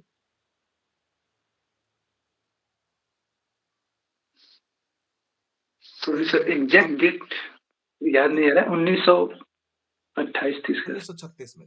ये अपने अभिव्यक्ति और माध्यम के हिसाब से है। भारत में टेलीविजन की शुरुआत? सर भारत में टेलीविजन की शुरुआत ये भी अभिव्यक्ति और माध्यम से है, क्योंकि याद नहीं आ रहा, पढ़ा था, याद नहीं सर। हाँ जी 15 सितंबर 1959 पढ़ा हूँ, याद नहीं में टेलीविजन की सर। शुरुआत। विशेष रिपोर्ट का नाम सुना है आपने? विशेष रिपोर्ट जी क्या होती है? विशेष रिपोर्ट सर, जो विशेष रिपोर्ट होता है वो किसी भी मुद्दे पर हो सकता है जिसके बारे में विशेष तौर पे, विशेष का मतलब ये है कि उसका गुण दोष, उसका उद्गम और विकास इत्यादि के बारे में जब बात करें, कोई भी रिपोर्ट लिखें तो उसको विशेष रिपोर्ट कह सकते हैं। विशेष संवाददाताओं द्वारा ऐसे मुद्दे, ऐसी चीजें जी जिन्हें खोजा जाता है, फिर उनके इन डेप्थ जाया जाता है, फिर विश्लेषण किया जाता है, फिर विवरण प्रस्तुत किया जाता है। इस तरह इसके 4 चरण होते हैं। विशेष रिपोर्ट मेरा अभी अगले सवाल पर जाने से पहले मैं बता दूं कि अब ये आखिरी राउंड ही हम कर लेते हैं, तो इसमें 1-2 सवाल जी पूछकर हम सभी, विजेता मैम, रश्मि मैम, अंकिता मैम, 1-2 सवाल पूछ के फिर हम अपना फीडबैक दे देंगे। बहुत लंबा इंटरव्यू हो गया, सर का जी नेटवर्क आना शुरू हो गया है। तो जी अभी विजेता मैम तैयार है? जी सर। जी मैम। जी, धन्यवाद। सर, दीपक सर, ये बताइए, व्याकरण में शिक्षण की कौन-कौन सी विधियाँ प्रचलित हैं?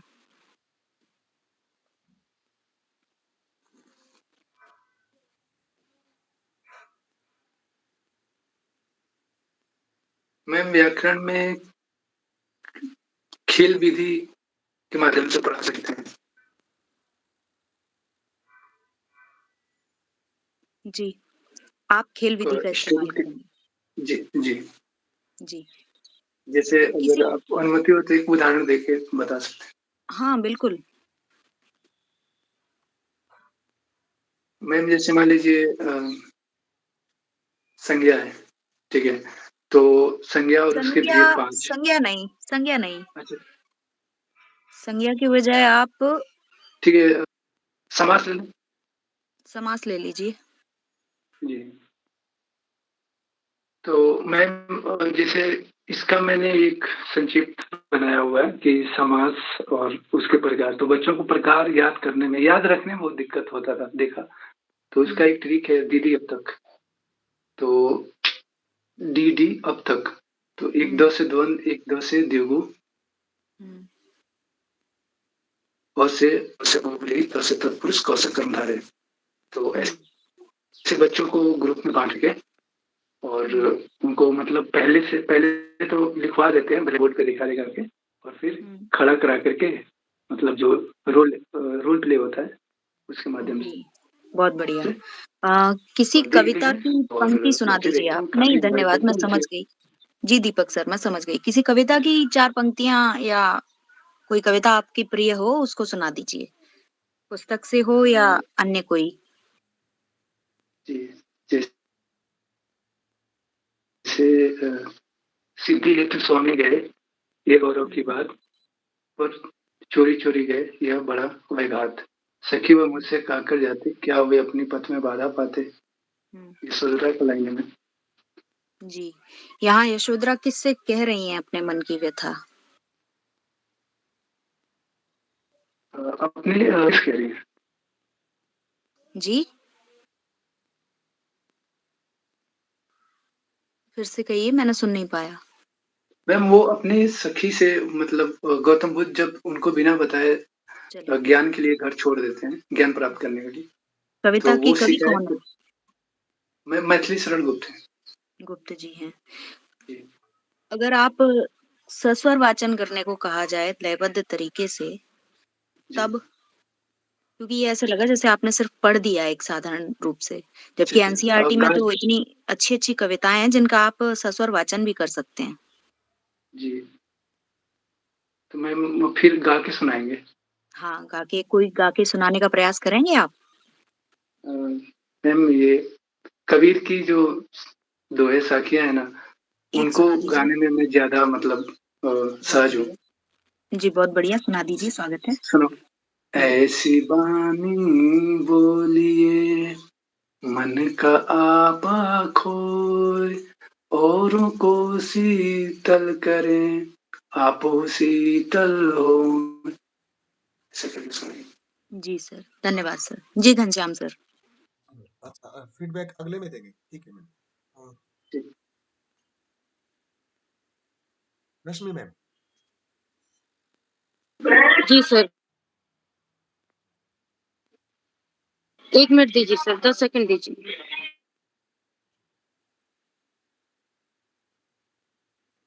गीता मैम। जी सर, मेरा एक सवाल है आपसे। दीपक जी, आवाज़ आ रही है मेरी? जी मैम। मेरा एक सवाल ये है कि आप केवीएस जॉइन करना चाहते हैं, आप अपने बारे में 5 चीज़ें ऐसी बताइए, जो आपको अद्वितीय बनाती हैं, यूनिक बनाती हैं। मैम, मैं किसी भी चीज़ को लेके सामान्यतः सकारात्मक रहता हूँ। मैं खुद से ईमानदारी रखता हूँ और काम समय पर करने के लिए प्रतिबद्ध रहता हूँ। और चौथा, मैं ग्रुप में काम करने में ज़्यादा विश्वास करता हूँ। अकेले कोई काम मिले तो भी करता हूँ। मिल-जुल कर रहना पसंद करता हूँ और शांतिपूर्ण स्वभाव का हूँ। जी सर, बहुत अच्छे। Ghanshyam sir please Ankita ma'am आप पूछ लीजिए। जी, अंकिता मैम। जी मैम, धन्यवाद। धन्यवाद सर। दीपक जी, प्रेमचंद को पढ़ते हैं आप? जी मैम। जी। दीपक जी, कफन कहानी आपने पढ़ी है? जी। दीपक जी, आप मुझे बताइए कफन कहानी में सबसे बड़ी विडंबना क्या है? मैम, जो कफन कहानी है वो उसमें पहला तो विडंबना यही दिखाई देता है कि घीसू और माधव के घर में एक लाश पड़ी हुई है और उनको पैसा मिलता है लोगों के द्वारा चंदा के रूप में कि जाओ कफन खरीद के लाओ, और वो कफन न खरीद करके वो अपना पेट भरने चले जाते हैं। हाँ, तो एक तो ये विडंबना के रूप में है, लेकिन जब इसको गहराई से हम देखते हैं तो एक बहुत प्रसिद्ध पंक्ति है कि कोई भी व्यक्ति जो इंसान है, अगर उसका पेट भूखा है तो वो आधा इंसान होता है। मतलब उसके अंदर जो ह्यूमैनिटी वो लगभग खत्म होने लगती है।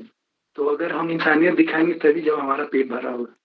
तो इस दृष्टिकोण से जब घीसू माधव जाते हैं खाना, वो वहाँ पे शराब पीते हैं, जो भी खाते पीते हैं, तो खाने पीने के बाद से वो एक सामान्य आदमी के तौर पे नहीं, एक सामाजिक विश्लेषण के रूप में वो बताते हैं कि हमारे समाज में कौन कौन से लोग लोट मचाए हुए हैं, या जाति पात का जो वर्गीय जो विभाजन है, एक जाति विशेष को जो जो परेशानियां उठानी पड़ती हैं, वो सारी चीजों को चोट करते हैं।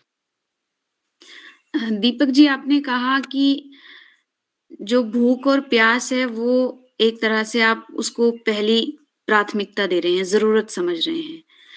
किंतु सर, यदि आपने कहानी ध्यानपूर्वक पढ़ी है, तो उसमें आपने पढ़ा होगा कि वो उन पैसों की शराब पी जाते हैं, जी। जो कि भूख और प्यास से संबंधित नहीं है। तो आप इस कहानी से बच्चों को क्या सिखाना चाहते हैं? यदि ये कहानी पाठ्यक्रम में आपको पढ़ाने के लिए दी जाए, तो इस कहानी से आप बच्चों को क्या सिखा सकते हैं? मैम, वो जिस घीसू माधव जिस समाज से आते हैं, वो उस समाज की तत्कालीन चीजों के बारे में लेखक ने दिखाया है। और बच्चों को मैं ये सिखाना चाहूंगा कि बच्चों देखो, जैसे इन लोगों को पैसे मिले तो प्राथमिक तौर पे प्रथम दृष्टया हमको लगेगा कि ये अनैतिक काम कर रहे हैं, लेकिन शायद अगर वो शराब नहीं पीते तो उतनी खुल करके समाज में जो उनके साथ भेदभाव होता है उन लोगों के प्रति, या जिन लोगों के बारे में बताते हैं कि ये लूट रहा है, ये इस मतलब वर्ग से जुड़ा हुआ है और ऐसे ऐसे अनैतिक काम करता है, ये बात लेखक बिना शराब पिलाए शायद उनके मुंह से नहीं निकलवा सकता था। तो मैं लेखक की जो कला है, लेखन जो शैली है प्रेमचंद की, वो मैं बच्चों को सिखाना चाहूंगा, बताना चाहूंगा कि जी सर, थैंक यू सर। शायद ये कारण कि शराब लेखक ने पिलाया और फिर उनके मुँह से ये चीज़ें कहा। जी सर, धन्यवाद। घनश्याम सर फीडबैक अभी दे देना है? जी मैम, अगर आपका तैयार है ना तो अभी दे दीजिए। जी सर। सर जैसा कि दीपक जी, मैं शुरुआत से ही इनको देख रही थी, जब अरविंद जी ने भी प्रश्न पूछे और विनोद जी ने भी एक बात सही कही कि आई कांटेक्ट जो है वो नहीं हो पा रहा था शुरुआती चरण में। किंतु धीरे-धीरे दीपक जी बहुत कंफर्टेबल हो गए और इन्होंने बहुत अच्छे से प्रश्नों के उत्तर दिए। तो दीपक जी, मैं यही कहना चाहूँगी कि जब भी आप जी। इंटरव्यू के लिए जाएँ, तो आपका आई कांटेक्ट, आपका कॉन्फिडेंस और आपकी आवाज़ की जो स्पष्टता है, ये जी। बहुत मैटर करता है। तो जी। मेरी तरफ से एक यही छोटा-सा अनुरोध रहेगा आपसे कि आप इन चीज़ों पर भी विशेष ध्यान दें। जी। धन्यवाद सर। जी। जी मैम, धन्यवाद मैम। विजेता मैम तैयार है? जी सर। दीपक जी, वैसे तो आपने यूपीएससी की तैयारी की है, तो उसके लिए आप बता रहे हैं आप मेंस तक गए थे, तो साक्षात्कार के लिए भी आपने जो तैयारियां की हैं, वही आपने यहाँ प्रयोग की हैं, ये उत्तर में स्पष्ट दिखाई दे रहा था। क्योंकि आप किसी भी विषय का बहुत अच्छे से विश्लेषण करते हुए उत्तर दे रहे थे। मनोविज्ञान की भी आपको जानकारी है, सबसे पहले मैं आपकी जो ताकत है वो बता रही हूँ। आप हर प्रश्न का ईमानदारी से उत्तर दे रहे हैं। जैसे आपने बताया कि आप केवी से नवोदय से केंद्रीय विद्यालय में क्यों आना चाहते हैं, ठीक है? और आपने जैसे मैम को बताया कि आपने हिंदी किस कारण से ली, तो आपने कहा कट ऑफ बहुत ज़्यादा जा रही थी विज्ञान में और यूपीएससी के लिए भी समय चाहिए तैयारी के लिए। ये आपका बहुत अच्छा ईमानदारी वाला उत्तर था। आपने जो एक उत्तर दिया कि मैं अतिरिक्त कक्षा लूँगा बच्चों की और मैं ड्यूटी पर भी जाना पड़ा तो उसके लिए बात करूँगा, है ना? बात से ही जो है आपके इस उत्तर से दिखाई दे रहा था कि आप संस्था के लिए भी समर्पित हैं, आपको आपका दायित्व बोध भी है और आप अपने कार्य के प्रति और बच्चों के लिए भी समर्पित हैं। ठीक है? तो आपका ये अतिरिक्त कक्षा वाला उत्तर भी अच्छा था। आपका व्यवहार मुझे उत्तम लग रहा है, आपकी अभिव्यक्ति भी बहुत अच्छी है और इसके साथ ही यदि सलाह की बात की जाए तो विनोद सर वाला पॉइंट भी याद रखिए। अंकिता मैम वाली बात भी याद रखिए, आवाज़ का स्तर थोड़ा-सा स्पष्ट होना चाहिए। बाकी आप साक्षात्कार में यदि गए, तो यदि आपको बताना हो तो बताइए, नहीं बताना हो तो सिर्फ़ आप हाँ या ना कर सकते हैं। क्या आप इसी ड्रेस कोड में जाना चाहेंगे आगे भी किसी साक्षात्कार में? जी, जी। आप यही कैप लगाएँगे, आपको इससे सुविधा रहती है? हाँ, ठीक है। नहीं भी लगा सकते हैं, कोई ऐसा नहीं। हाँ, बाल यदि मुड़वाए। संभव हो और आपको उचित लगे तो आप इसे ना लगा के जाएँ, बाकी क्योंकि अब तो गर्मियाँ ही आ रही हैं और साक्षात्कार में मुझे नहीं लगता कि इस कोट को भी पहनने की ज़रूरत है, तो लाइट कलर वैसे आपको पता है ठीक है। साक्षात्कार का कलर और वो आपका दिख रहा है मुझे व्यक्तित्व, ठीक है? दूसरा प्रश्न को आप सुनते हैं बड़े ध्यान से लेकिन बहुत लंबा पॉज़ ले लेते हैं, है ना? तो अच्छा। ऐसा लगता है कि अब इनको कुछ आ ही नहीं रहा है। लंबा पॉज़ लेने से अच्छा है कि उससे थोड़ा-सा बचें। बाकी प्रश्न पर विचार करना आपकी अच्छी आदत है, ठीक है? और ठीक है। प्रश्न जितना पूछा जाए, आप उसका उतना ही उत्तर दें। गीतांजलि श्री वाले प्रश्न में ऐसा हुआ था कि आप अतिरिक्त जानकारी दे रहे थे, है ना? तो इससे आप बाकी समस्याओं से भी बचेंगे। तो प्रश्न यदि हाँ और ना के उत्तर का है, तो केवल आप हाँ या ना देकर ही शांत हो जाएँ, ठीक है? आपकी जो आँखें हैं, वो जो पैनल होगा जब किसी पर्टिकुलर एक सज्जन से आप बात कर रहे होंगे, तब उनकी बताते हैं ना कि आँखों में अगर आँखें डालकर आप बात करेंगे, तो वो आपका ओवर कॉन्फिडेंस और एटीट्यूड गलत उन पर इफ़ेक्ट पड़ेगा। आप प्रयास कीजिए कि नाक से लेकर और नाक के थोड़े नीचे वाले हिस्से तक आपकी नज़र वहाँ तक रहे, घूमती रहे, एक जगह टिकी भी ना रहे, ठीक, है ना? और पैनल में ठीक। जितने सदस्य होंगे, आप उत्तर देते वक़्त थोड़ा-बहुत सभी की तरफ देखेंगे और तब उत्तर देंगे ताकि सबको लगे कि भई हम भी इस पैनल में हैं, तो ये हमें भी जो है सम्मान दे रहे हैं, ठीक है? प्रणाम करते वक़्त भी आपको सभी को देखते हुए प्रणाम करना है और सभी को देखते ठीक, हुए धन्यवाद करना है। ठीक है। और छत की तरफ देखना ये मैसेज देता है कि आप कंफ्यूज हैं या कुछ इस तरह का, छत की तरफ भी नहीं देखिएगा, सामने ही देखिए जैसे मैंने बताया, और उत्तर देने का प्रयास कीजिए। ठीक है, ड्रेस कोड का मैंने आपको बता ही दिया। बाकी भी आपका मुझे अच्छा लगा। उपन्यास पढ़ने के साथ-साथ थोड़ा-सा कविता शिक्षण इसलिए आवश्यक है क्योंकि एनसीईआरटी में कविताएँ बहुत बढ़िया-बढ़िया लगी हुई हैं, है ना? निराला जी की ध्वनि है, विप्लव गायन है, और जब कविता की बात आए तो बच्चे भी उम्मीद करते हैं कि छोटी कक्षाओं के बच्चे 6, 7, 8 तक के, कि आप उनको कुछ अलग तरह से बताएँगे, है ना? क्योंकि पढ़ना तो फिर कहानियाँ ही और उपन्यास ही बहुत है पढ़ने के लिए, तो उनको संगीत के प्रति भी रुचि हो, है ना? आरोह-अवरोह का ज्ञान हो, वो आप इसका थोड़ा-सा और तैयारी कर लीजिए। बाकी आपका साक्षात्कार बहुत ही बेहतरीन है और आप चयनित होंगे, इसके लिए बहुत-बहुत शुभकामनाएँ और बधाई आपको। बाकी आपको अच्छाइयों में आपकी पूरी कोई कमी नहीं है। बाकी आपका कोई डाउट हो तो जब अंत में सभी अपने सलाह बता दें आपको और खासियत सारे, तो आप अंत में पूछ सकते हैं। धन्यवाद सर।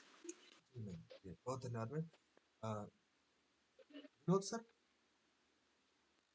जी सर, घनश्याम सर। सर पहले तो मैं विजेता मैम अभी बोल रही थी। मैम को नमस्कार मेरा। और विजेता मैम ने तो मतलब कह सकते हैं कि मतलब बहुत ही, अब मतलब हमारे लिए कुछ बचा नहीं, इतना अच्छा मैम ने मतलब फीडबैक दिया सर के लिए, दीपक सर के लिए। और दीपक सर, सर मुझे क्या प्रश्न पूछना है? मेरे हिसाब से समय बहुत ज्यादा हो गया है घनश्याम सर, फिर भी मैं 2-4 बातें रख लूं अगर अपनी तरफ से। बिल्कुल सर, हाँ, ये एक्चुअली समय हाँ, मैं सर के लिए कुछ नई बातें देखिए सर, पहले तो इंटरव्यू में ये जान लीजिए कि आप, पहले मैं आपको बताऊंगा सर कि आपका बहुत ही अच्छा गया है, मतलब अति उत्तम मैं कह सकता हूँ।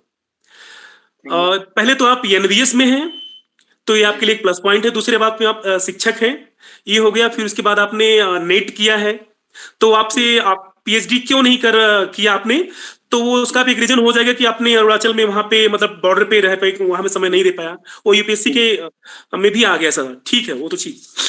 अब मैं कहूंगा कि इंटरव्यू में आपसे क्या, देखिए एक तो आपसे सर वर्तनी वो जरूर लिखवाएंगे, ठीक है सर? तो हिंदी की जितनी भी मतलब कठिन शब्द है, शब्दावली है, उसको आप तैयार कर लिए, क्योंकि वर्तनी आपसे वो लिखवाएंगे पक्का। ठीक। दूसरी बात यह है कि वो आपको आपका श्यामपट्ट कौशल जरूर देखेंगे। तो आप जो है कि आपको बोलेंगे कि कोई कविता या कोई व्याकरण का टॉपिक दे देंगे आपको बोलेंगे कि श्यामपट्ट पे जाके और पैनल बोलेगा कि हम जो है कि छात्र हैं, आप हमें पढ़ाइए। तो आप पढ़ाने के लिए जैसे ही उठेंगे, तब से ही वो आपको जज करेंगे कि आप डस्टर कैसे उठाते हैं, चाक कैसे उठाते हैं, कैसे लिखते हैं, और लिखते वक्त क्या डस्टर भी आपके हाथ में है, आप कैसे एक्सप्लेन कर रहे हैं, ये आपको देखा जाएगा। तो आप कोई कविता मतलब कविता और अपना व्याकरण का जो है और ये वर्तनी कौशल ये थोड़ा तैयार कर लीजिएगा, ठीक है? दूसरी बात मैं ये अतिरिक्त जोड़ना चाहूंगा, देखिए कि अभी तक तो बातें हो रही थी हिंदी की, और हिंदी शिक्षक के लिए मतलब आप बने जा रहे हैं। तो अच्छा मान लीजिए कि आपकी पोस्टिंग पीजीटी हिंदी, स्नातकोत्तर शिक्षक हिंदी के पद पे हो गई, और आपको मिल गया केरल में ज्वाइनिंग हो गई आपकी पोस्टिंग, या आंध्र प्रदेश में हो गई। तो वहां पे क्या है कि वहां पे हिंदी का, जहां मैं भी रहा हूं, मैं तो खुद रहा हूं, हिंदी का इतना कुछ मतलब है ही नहीं, वातावरण बिल्कुल भी नहीं है। और ऐसा भी हो सकता है कि आप किसी ऐसे स्कूल में चले जाइए कि सिर्फ आप ही हिंदी बोलने वाले होंगे। अगर कोई छोटा स्कूल है तो पीजीटी के पद पर चले गए, बाकी सब तो बहुत गजब हो जाएगा, मतलब सर्वाइव करना, बाहर अब हिंदी कोई बोल नहीं सकता। तो मैं आपको बता दूं कि क्लास में जो बच्चे होंगे तेलुगु मलयालम वाले, उनको आप हिंदी फिर कैसे कविताएं कैसे पढ़ाएंगे, व्याकरण कैसे पढ़ाएंगे, कैसे एक्सप्लेन करेंगे उनको हिंदी में, क्योंकि समझ में नहीं आएगी। तो मैं कहना क्या चाहता हूं, आपको अंग्रेजी भी सीखनी पड़ेगी उनको, ये बात ध्यान रखिए, इसको नोट करिएगा आप जी। इसके एक बार जोड़ना चाहूंगा, जैसे इंग्लिश में मैं कंफर्ट हूँ कहीं बातचीत करने के लिए, ओके, बस ठीक है। अच्छा, बस तो यही मैं कहना चाहता था, है ना? जैसे कि अगर वाच्य अगर आप पढ़ा रहे हैं तो हिंदी में कितने प्रकार होते हैं, फिर इंग्लिश को और इंग्लिश में कितने से कैसे रिलेट करेंगे। हाँ, बाकी सब कोई एक्सप्लेन करेंगे तो बच्चों को इंग्लिश में भी बताना पड़ेगा, है? वहाँ अरुणाचल में भी सर ऐसा ही करना पड़ता था। तो मैं कई बार हिंदी कॉपी पे इंग्लिश में ही फीडबैक देता था, जब बच्चों को जो चीज़ें समझ में आती थी। और इसका मैंने देखा जब रिजल्ट आया सर सीबीएसई का, अच्छा, तो मेरे से पहले था 67% सब्जेक्ट एवरेज, और जब उस बार जो मैं कह रहा हूँ जैसे ऐसे मैंने किया, तो आया सब्जेक्ट एवरेज 84.23 अच्छा, क्लास एवरेज सब्जेक्ट हम्म, एवरेज था सर। क्या बात है, फिर तो सर ठीक है, फिर तो कोई मतलब वो बात नहीं है, ठीक है सर। तो और सर ये है कि देखिए जब पैनल रहेगा उनका पूरा फोकस तो मतलब अधिकतर क्या रहेगा कि मतलब आपका सब्जेक्ट पे कितनी कमांड है।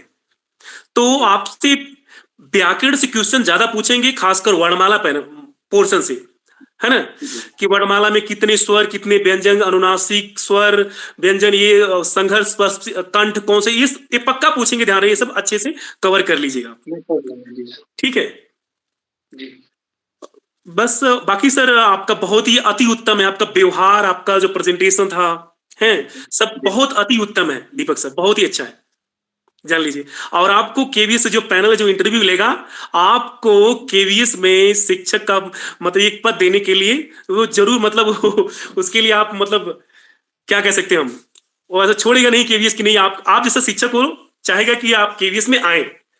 जी घनश्याम सर, मेरी तरफ से हो गया इतना। जी सर, जी बहुत बहुत धन्यवाद। घनश्याम सर, जी मैम। सर मैं एक बात कहना चाहती हूँ। जी मैम। हाँ, दीपक जी, आपसे मैं बहुत छोटी हूँ, बल्कि मैं ये कहना चाहूँगी मैं यहाँ सबसे बहुत छोटी हूँ। लेकिन ये घनश्याम सर की कृपा है कि उन्होंने हमें ये अवसर दिया। और आपके लिए सर मैं ये कहना चाहूँगी कि आप नवोदय में कार्यरत हैं। जी साथ में आप यूपीएससी का मेंस दे चुके हैं। लेकिन मैं फिर भी यूपी। आपका, हाँ जी सर, फिर भी आपका जो व्यक्तित्व है, वो इतना साधारण है कि गर्व हमें नहीं दिखाई दिया। जी तो यही केंद्रीय विद्यालय संगठन की मांग होती है कि एक शिक्षक जो है प्रत्येक स्थिति में साधारण बना रहे। तो आपके लिए सर ढेर सारी शुभकामनाएं। Thank you ma'am. धन्यवाद मैम। रश्मि मैम। सर, जी सर।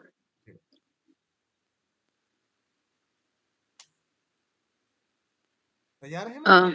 नमस्कार सर। जी नमस्कार मैम। जी सर, बिल्कुल तैयार हूँ सर, जस्ट विद्यालय पहुँच गई हूँ सर आपसे।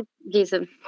आप वीडियो दीपक जी, ऑन किया? सबसे पहले तो मैं आपको शुभकामनाएँ देती हूँ। बढ़िया मैम। अगर दीपक जी, सबसे पहले तो मैं आपकी अच्छाइयाँ ऑब्वियसली विजेता मैम और अंकिता मैम ने, सर ने बता दी हैं आपको। फिर सबसे पहले मैं आपसे ये कहना चाहूँगी कि आपका जो ज्ञान है हिंदी क्षेत्र में या फिर जो भी आपने अपने प्रोफ़ाइल में लिखा है, आपको उसके बारे में बहुत अच्छे से पता है। ये बहुत अच्छी बात है। आपसे प्रश्न पूछा जाता है कहीं-कहीं छोड़ के, मुझे ज़्यादातर लगता है कि 90% आप बारीकियों से सुनते हैं, फिर उसका जवाब देते हैं, तो ये मुझे बहुत अच्छा लगा। और बाकी तो सबने बता ही दिया है, तो मेरे लिए अब कुछ बचा नहीं है। बस 2 चीज़ें मैं आपको सलाह के तौर पर बताना चाहूँगी जी मैम कि बताइए। थोड़ा-सा ना उच्चारण पे काम करिए। बहुत थोड़ा-सा, बहुत ज़्यादा नहीं, बहुत थोड़ा-सा आप अगर उच्चारण पर काम कर सकेंगे तो आपके लिए बहुत अच्छा रहेगा। जैसे कि टेस्ट और टेस्ट, है ना? बच्चों का जी टेस्ट ले रहे हैं, नहीं, टेस्ट मतलब स्वाद लेना, टेस्ट मतलब जाँच करना, है ना? तो थोड़ा-सा उच्चारण पर काम करना है। और मेरे को ऐसा लगता है कि आपको जानकारी बहुत है, बहुत अच्छी बात है, जिस क्षेत्र में हम जा रहे हैं उसकी जानकारी होना बहुत अच्छी बात है। लेकिन मुझे सलाह के तौर पर मैं ये कह रही हूँ कि मुझे कहीं न कहीं ये लगा कि वाणी में थोड़ा-सा ओज लाइए, है ना? आप जी प्रश्न सुनते हैं, एक पॉज़ लेते हैं, फिर आप अपना उत्तर देते हैं, बहुत अच्छी बात है। लेकिन जो आपको ज्ञान है, जो आप अंदर से सोचते हैं, वो शब्दों में झलकना चाहिए हमारे, जी है ना? तो अगर शब्दों में झलकेगा जैसे कि आप अपने बारे में बताइए। जी, हुँ, ऐसे नहीं कहना है मेरा नाम दीपक कुमार है, मैं उत्तर प्रदेश का रहने जी सर, मेरा नाम दीपक कुमार है, मैं उत्तर प्रदेश का रहने वाला हूँ, मेरे पिताजी का नाम ये है, मेरी माताजी का नाम ये कुछ इस तरह से बाड़ी में ओझ लाइए, बस ये है। एक सवाल मेरा आपसे ये है कि अगर आप ऐसे ये है कि आप दिल्ली गए थे तो आप पहले साइंस के स्टूडेंट बनना चाहते थे, मेरिट की वजह से आपका उसमें नहीं हो पाया तो हिंदी में आपने ले लिया। तो क्या हम ऐसा कह सकते हैं कि आप हिंदी के टीचर बाय चॉइस नहीं बाय चांस बन रहे हैं? एक सवाल आपसे ये पूछा जा सकता है। हुँ, क्योंकि जिस क्षेत्र में जो काम हम बाय चॉइस करते हैं, उसमें हमारा 100% योगदान देने की हम पूरी कोशिश करते हैं। बाय चॉइस वाले में ये हो जाता है कि ठीक है, अब कुछ नहीं करना है, जीविकोपार्जन के लिए हमें ये काम करना है, तो हम ठीक है, अब ये नौकरी मिल रही है, तो ये ठीक है। इस प्रश्न का जवाब आप अपने साथ तैयार अगर आप ऐसा कहते हैं कि साइंस के स्टूडेंट बनना चाहते थे, फिर ये, तो आप इस प्रश्न यूपीएससी की तैयारी करना चाहते थे, आप यूपीएससी में जाना चाहते थे। ऑब्वियसली सब बहुत बड़े पद पे जाना चाहते हैं, लेकिन किसी कारणवश परिस्थितियों हम नहीं जा पाते हैं। तो इस प्रश्न का उत्तर आप ज़रूर तैयार रखिए कि आप बाय चॉइस या बाय चांस। ठीक। बाकी आपका केवी में सिलेक्शन जो है निश्चित है। दूसरी चीज़ मेरी कहना जैसे विजेता मैम ने बताया आपको हुँ, कि आप जैसे भी हैं ना, आप स्वीकारिए, हम किसी से कम नहीं हैं। जैसे भी हैं अपने आप को स्वीकारिए और बच्चे जब आपको एक रोल मॉडल के रूप में देखते हैं, आदर्श के रूप में देखते जी, हैं कि हुँ, अच्छा मेरी मैम भी तो ऐसी हैं, वो तो अपने आप को स्वीकारती हैं, हम भी स्वीकारेंगे। लेकिन जब हम अपनी कमी को छुपाते हैं, बच्चे हमसे ही प्रेरित होते हैं। कभी-कभी बच्चे माँ-बाप की बात नहीं सुनते हैं। टीचर एक लाइन कह दे, बच्चा मान लेगा, पत्थर की लकीर हो जाती है और माँ-बाप 4 दिन चिल्लाते रहें, फिर भी नहीं सुनते हैं। तो मेरा कहना यही है कि हम जैसे भी हैं अपने आप को स्वीकारें। अब हमसे बेहतरीन कोई नहीं है। एक बार को ये भी जी, बात होनी चाहिए, बच्चों के अंदर ये लाना है कि हम भी किसी न किसी चीज़ में यूनिक हैं। ये चीज़ बच्चों को मतलब समझानी है और बच्चे तभी समझेंगे जब हम उसका पालन करेंगे। बाकी केबीएस में आपका मुझे ऐसा लगता है आपका चयन सुनिश्चित है और इसके लिए आपको बहुत-बहुत धन्यवाद। शुभकामनाएँ। हम जल्द ही किसी जी, इंडक्शन कोर्स में या कहीं मिलेंगे। जी, शुभकामनाएँ सर। Thank you. धन्यवाद मैम। सर अभी ना आपके मन में भी बहुत सारे सवाल वगैरह कुछ आ रहे होंगे, तो वो भी आप शंकाएँ, सवाल आप जिनसे कुछ पूछना है आप पूछ सकते हैं। आपके हुँ, खुद के कोई विचार हैं या कुछ साझा करना चाह रहे हैं? बहुत बार हमारे पास बहुत सारा ज्ञान होता है, जी, हुँ, लेकिन थोड़ा-सा ना आप और मैं ना एक चीज़ में सेम हो गई। मेरी भी आवाज़ थोड़ी कम आती है, सब लोग टोक रहे हैं। मैंने खूब वॉल्यूम अच्छा, बढ़ाया तो फिर मैंने इस यंत्र का वॉल्यूम ही बढ़ाया, फिर भी नहीं आ पा रही। तो मैं इस नज़दीक होके बोलता हूँ, तो थोड़ा तेज़ बोलिएगा। हाँ, अच्छा। बताइए। जी, जी। सर ये जैसे ये सवाल कि मैं कहीं और जैसे साइंस में जाना चाहता था, है ना? फिर मैं हिंदी में आ गया। लेकिन हिंदी साहित्य में ऐसे बहुत सारे कवि और आलोचक हैं, जिनका बैकग्राउंड ही अलग था। इंग्लिश पढ़े, इंग्लिश पढ़ाए भी, लेकिन हिंदी में बहुत ज़्यादा नाम कमाए। जैसे अशोक बाजपेयी हैं, वो आईएएस थे, उनका सब्जेक्ट भी बाद में मतलब हिंदी वो एक पेपर के रूप में वो लिए थे। हरिवंश राय बच्चन इलाहाबाद यूनिवर्सिटी में इंग्लिश के प्रोफ़ेसर थे, वो हिंदी में बहुत नाम कमाए। आगे उनकी भी जन्म मेरे कुशीनगर में ही हुई थी, तो वो भी भौतिकी से पढ़ाई-लिखाई किए थे मद्रास यूनिवर्सिटी से। लेकिन बाद में वो हिंदी में बहुत नाम कमाए, है ना? तो ऐसे बहुत सारे लोग हैं। तो क्या ऐसा मतलब एग्ज़ाम्पल दे के अपनी बात कहनी चाहिए या बस ऐसे बोलना है या इसको हटा ही दें कौन से इंटरव्यू से? किस सवाल के जवाब में? ये यही कि मेरा बैकग्राउंड जैसे आप साइंस जब थे तो आर्ट्स क्यों ले लिए? तो हाँ, इस बारे में क्या? सर बहुत बढ़िया। सर मैं भी कॉमर्स बैकग्राउंड से हूँ और ये सवाल मुझसे भी पूछा, अच्छा, फिर मैं हिंदी में आया। अच्छा। तो आपने हुँ, जो सवालों के जवाब दिए वहाँ आपने परफेक्ट दिए। थोड़ा-सा तो हम सभी में जी। गुंजाइश होती है ना, और बहुत कम लोग जी, हमें जी। ऐसे मिल पाते हैं जो हमें रियल फीडबैक देते हैं। हम सभी जी। लोग रियल फीडबैक चाह रहे होते हैं। झूठी प्रशंसाएँ तो हमें फिर आगे जाके नुकसान पहुँचाती ही है ना। मैं यहाँ एक थोड़ा-सा हुँ, उदाहरण राकेश रोशन का देना चाहूँगा कि वो अपने मित्रों को दिखाते हैं अपनी फ़िल्में पहले, और फिर हुँ, रियल फीडबैक जैसे ही मिलता है वो उसमें काट-छाँट करते हैं। और उन्होंने ऋतिक हुँ, रोशन के पूरी कहानी सबको पता होगी कि अगर कहीं और होता तो कुछ नहीं कर पाता। वो राकेश रोशन का बेटा है, इसलिए वो हर चीज़ उसने अचीव की। तो हुँ।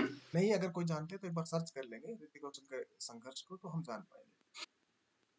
तो सर सब चीज़ें ठीक हैं जो आप दे रहे हैं ना जवाब, वो भी एकदम सही है, और जो चीज़ समझाई जा रही है ना, वो भी एकदम सही है। इस विषय में हमारे कोई साथी अगर कुछ बताना चाहे तो उनका स्वागत। विनोद सर या अंकिता मैम या विजेता मैम या रश्मि मैम, आप अगर कुछ बताना चाहें तो।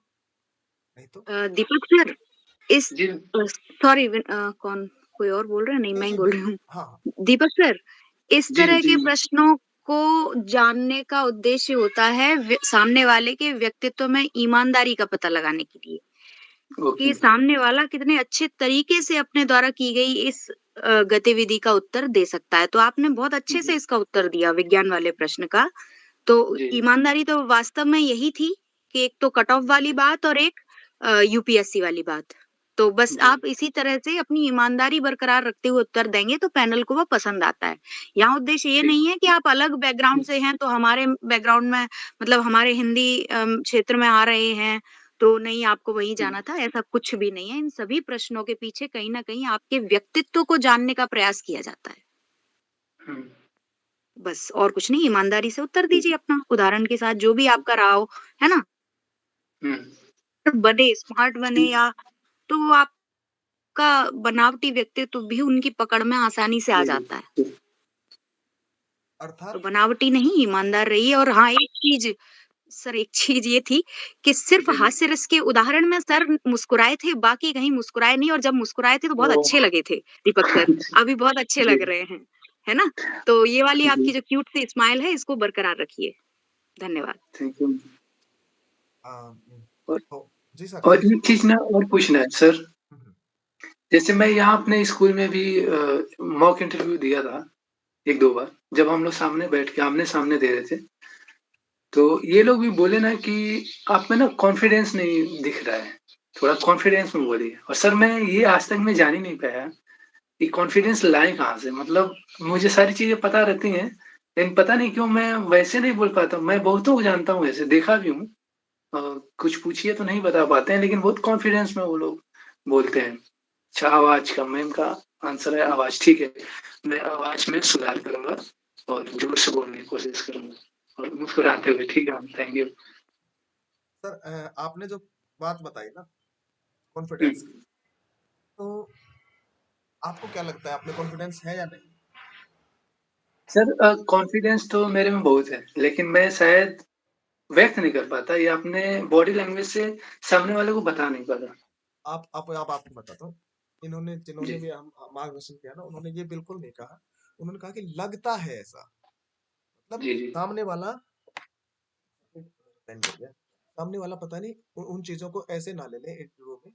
नहीं तो आप में कहीं से भी कॉन्फिडेंस की कमी नहीं, आप सहज हैं।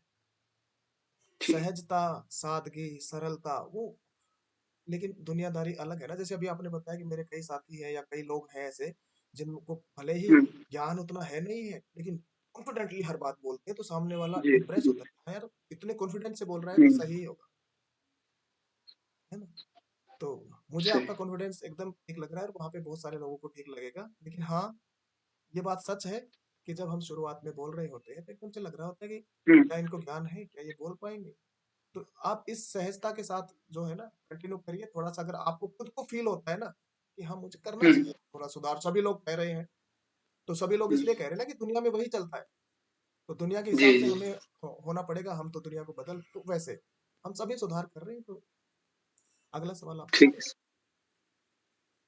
Sir, sir. बाकी जी जी, विजय हाँ मैम कुछ कहना हाँ, चाहते हैं। बोलिए। सर हाँ बोलिए। बैठ बैठने के तरीके को गौर किया हो तो कहीं न कहीं अगर हम यूपीएससी के कई इंटरव्यू भी मैं भी देखती हूँ, मुझे भी अच्छा जी लगता है साक्षात्कार देखना आईएएस और उनके, तो कहीं न जी कहीं उसी से मैच कर रहा है। सर के दिमाग में यूपीएससी का खुमार चढ़ा हुआ है, तो सर वैसे ही जैसे उनकी बैठक होती है ना वैसे ही।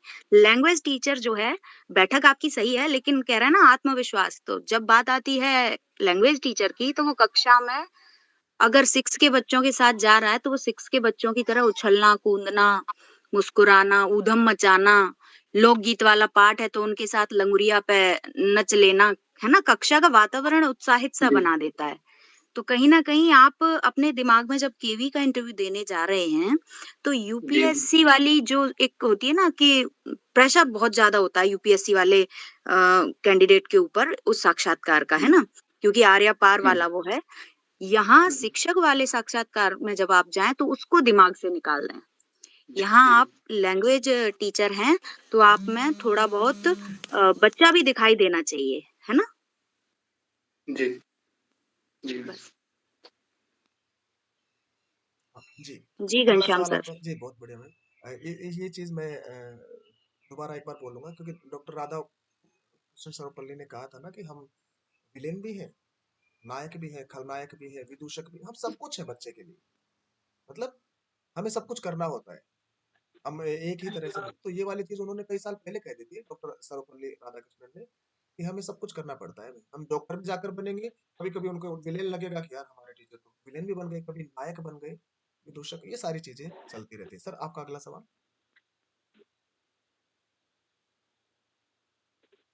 कुछ जानना चाहेंगे अगला? सर अब कोई सवाल नहीं है। जी सर, तो अब इतना पर्याप्त है मैं फाइनल लगभग। करता हूँ। उससे पहले अगर हमारे साथियों को कई बार क्या है डिस्कशन के हाँ, बाद आप भी बताइए सर, मुझे हाँ, और क्या क्या जी, क्या डिस्कशन के सकते हैं? बाद भी अगर कोई चीज़ ऐसे रह गई हो, अंकिता मैम, विजेता मैम, रश्मि मैम, विनोद सर, कि अभी एक चीज़ और मेरे दिमाग में आई कि ये भी मैं यहाँ क्योंकि ये वीडियो यूट्यूब पे जाएगा, तो बहुत सारे लोगों का भला होने वाला है।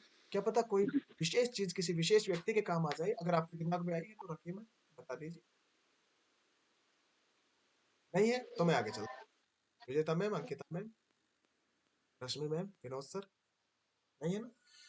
हाँ, तो सर ऑल ओवर मैंने लिखा है सारा सब कुछ। पहले आपके गुणों की बात करें। जी, मुझे जो व्यक्तिगत रूप जी, से ही नहीं बल्कि सबका सामूहिक रूप से जब सुना तो मुझे जो सबसे ज़्यादा प्रभावित किया और जो प्रभावित करेगा सामने वालों को, बहुत शांत चित्त है। शांत, हर चीज़ को सहज रूप से लेते हैं, धैर्य से सुनते हैं, पूरा सुनते हैं और पूरा सुन के साथ-साथ आपका विश्लेषण चल रहा होता होगा दिमाग में कि हाँ, और उसका सबसे सटीक उत्तर आप लेकर आकर दे देते हैं। ये आपका प्रस्तुतिकरण बड़ा शानदार है। जैसा विनोद सर ने, जैसा अंकिता मैम और विजेता मैम, रश्मि मैम ने कहा कि निश्चित ही आपका चयन होना है, जी, निश्चित है सर।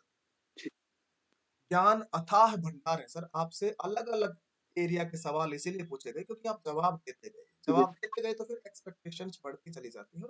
इधर का, उधर का, यहाँ का, वहाँ का सवाल, बहुत सारे सवाल तो आपसे इसलिए पूछे गए कि हमारा भी ज्ञान थोड़ा-सा और बढ़ सके।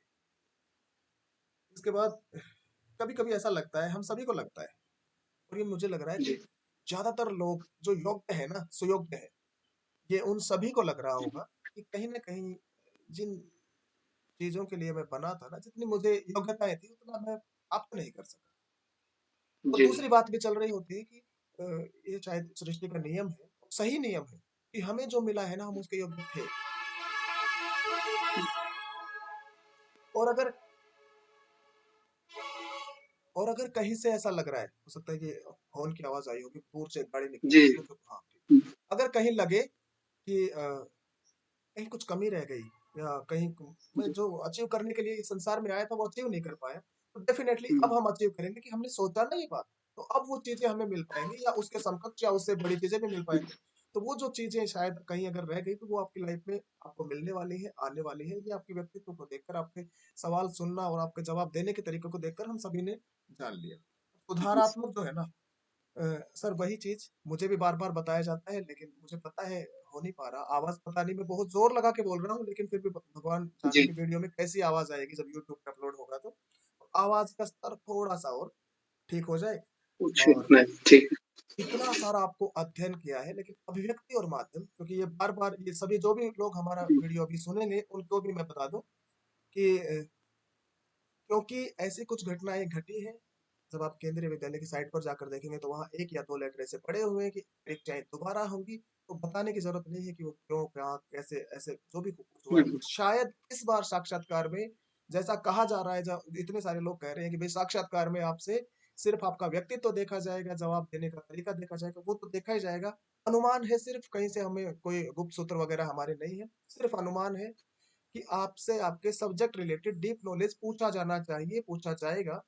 और अभी इंटरव्यू जैसे शुरू होंगे तो आप देख लेंगे, क्योंकि अब वो चेक करना चाहेंगे कि क्या आपने इतने अच्छे आप मार्क्स लेकर आ रहे हैं, 140, 150, जी, 160, तो क्या आप सच में वो वो मार्क्स हुँ, पढ़कर लेकर आए हैं? तो इसलिए जी, सब्जेक्ट को, जो भी आपके पाठ्यक्रम थे, एक बार फिर से पूरा दोहरा लीजिए, एक बार फिर से पूरा व्याकरण कर लीजिए, अभिव्यक्ति माध्यम को बिल्कुल मत छोड़िए, क्योंकि अभिव्यक्ति और जी माध्यम सर, से सर आप नहीं कर पाए थे अभी थोड़ा-सा।